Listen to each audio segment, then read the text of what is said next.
விழுப்புரம் மாவட்டம் செஞ்சி அடுத்த தாயனூர் பகுதியில் தமிழக விவசாயிகள் பாதுகாப்பு சங்கத்தின் சார்பில் பனையேரிகள் உரிமை மீட்பு மாநில மாநாடு சங்கத்தின் நிறுவனர் ஈசன் முருகசாமி தலைமையில் நடைபெற்றது. இந்த மாநாட்டில் தமிழ்நாடு முழுவதும் பனையேரிகள் மீது போடப்பட்டுள்ள பொய் வழக்குகளையும் கல் வழக்குகளையும் நிபந்தனையின்றி திரும்பப் பெற வேண்டும் உள்ளிட்ட 10 கோரிக்கைகளை வலியுறுத்தி தீர்மானம் நிறைவேற்றப்பட்டது.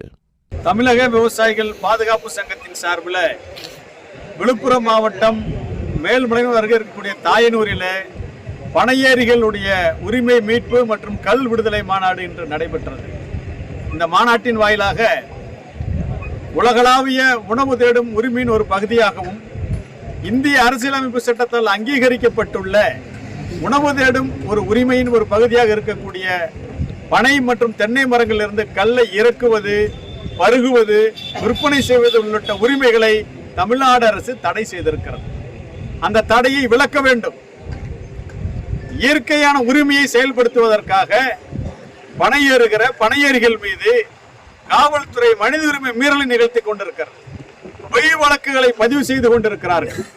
எனவே இந்த பொய் வழக்குகளை பதிவு செய்வதும் மனித உரிமை மீறல் நிகழ்த்துவது எல்லாமே மனித உரிமை சட்டங்களுக்கும் இந்திய அரசியலமைப்பு சட்டத்திற்கும் எதிரானது, விரோதமானது.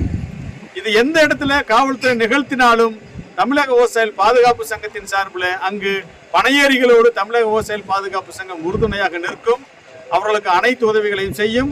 சட்டப்படி போராடி கல்லுக்கான தடையை உடைப்போம், உரிமையை மீட்போம் என்பதையும் வருகிற தமிழ்நாடு சட்டமன்ற தேர்தல் 2026 கல்லுக்கு விடுதலை கொடுப்பவர்களுக்கும் அல்லது விடுதலை கொடுப்பதற்காக ஆதரவு கொடுப்போம், விடுதலை நாங்கள் கொடுப்போம் என்பதை நோக்கித்தான் விவசாயிகள் வாக்களிப்பார்கள் ஒழிய விவசாயிகள் சாதியாகவோ மதமாகவோ அரசியல் கட்சியாக வாக்களிக்க மாட்டார்கள். விவசாயிகள் தங்களுடைய கோரிக்கைகளுக்காக வாக்களிப்பார்கள்.